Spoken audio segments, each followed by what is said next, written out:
All right, let's talk a little bit about the college football playoff controversy in that Florida State got snubbed and Alabama made it into the fourth spot. So what I did is said, hey, let's go ahead and run the simulation to see how Florida State would match up against Alabama.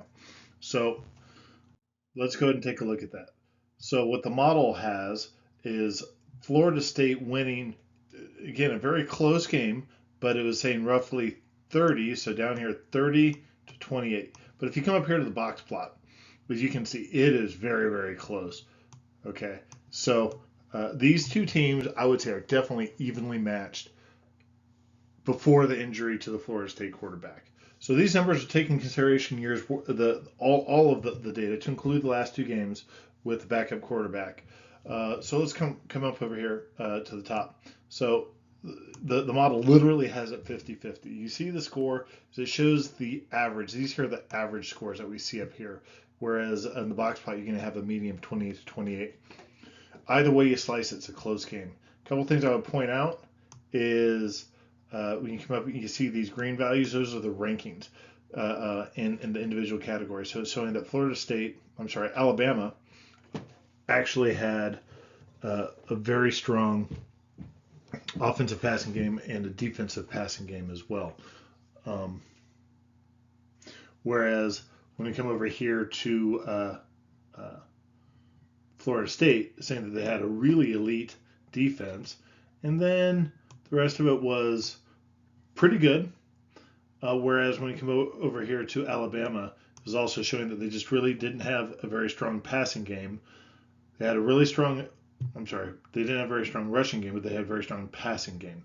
So it's just interesting when you take these and match them up to see how they're going to come out, is really what it looks like. However, I'd also point out, though, um, Florida State fans, I know you're upset, and I don't blame you, but the fact of the matter is losing your quarterback, and you look at the last two games. If I were to go ahead and make the pick between these games, I would choose that team two that Alabama would overperform, and I would pick them by about 12 points. So again, that's one of the hard parts about doing this is straight up with your quarterback, give you a slight advantage. With your backup, I don't think that you're anywhere close to that. And so, but if we're going to go through and play this out, let's take a look at this. So when I look over here at the numbers, when you take Florida State, you've got just a strong, both teams have strong balanced approaches. But when you got that strong of a running game taken with a pretty strong passing game over here, you're going to be doing pretty darn good. Whereas you come over at Alabama, it's their rushing game. And again, the rushing game, that can go both ways. You can control the ball, you can really ram it down their throat. But if the other teams know you're going to rush it, if they've got the defense to stuff it, it can really stifle your day. And if you don't have that passing game to rely on, then you can find yourself kind of stuck. As Alabama demonstrated against Georgia, they were able to go ahead and run that ball and make the passes when they needed to. And so when I come over here and take a look at the right, the one thing I'll point out is look at that explosiveness over here from Florida State. That was going to be a big difference maker in the overall outcome of the game. Is you see both teams are pretty explosive, but you see just the slight advantage over here for Florida State. And then when you look at the sacks, uh, both teams have really good pass rushes, and it looks as though so again these are head-to-head matchups. So oftentimes when you have a good uh, or a good pass rush going on there, is that they're going to overwhelm a lot of offensive lines, or at least potentially can. And so that's what this is showing. But you're definitely showing that Alabama is not quite defending their quarterback quite as much. We see pretty similar numbers over here when it comes to the turnover rates as well. Both teams are showing to have uh, 1 to 2 turnovers.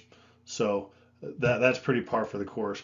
But like I said, coming back over here, a lot of the Florida State success is going to be predicated on pairing that really good passing game with a really good running game and a really good defense. So when you lose that elite passer and and you can expect your passing to be somewhere down this at the lower end of this, really changes the fundamentals of that. And I think that's what the football committee looked at, was that significant drop in the quality of that play, just due to the fact that you lost the most influential player on any team is normally going to be the quarterback. It can be the running back in some cases, but oftentimes it's going to be that quarterback. And that's what the numbers are showing the case here is. And so, again, it's painful. It was painful to watch the injury for sure. I always feel bad when any player gets hurt, particularly when it's season ending. And hopefully he's able to recover and have a great season next year. But with that, I think if you were to put Florida State into the playoffs this year, it would really not reflect well on the overall program, because I just don't think that they would be able to compete at the level that they ordinarily would have been. So, welcome to hear your comments, and look forward to watching a lot of football. Thank you.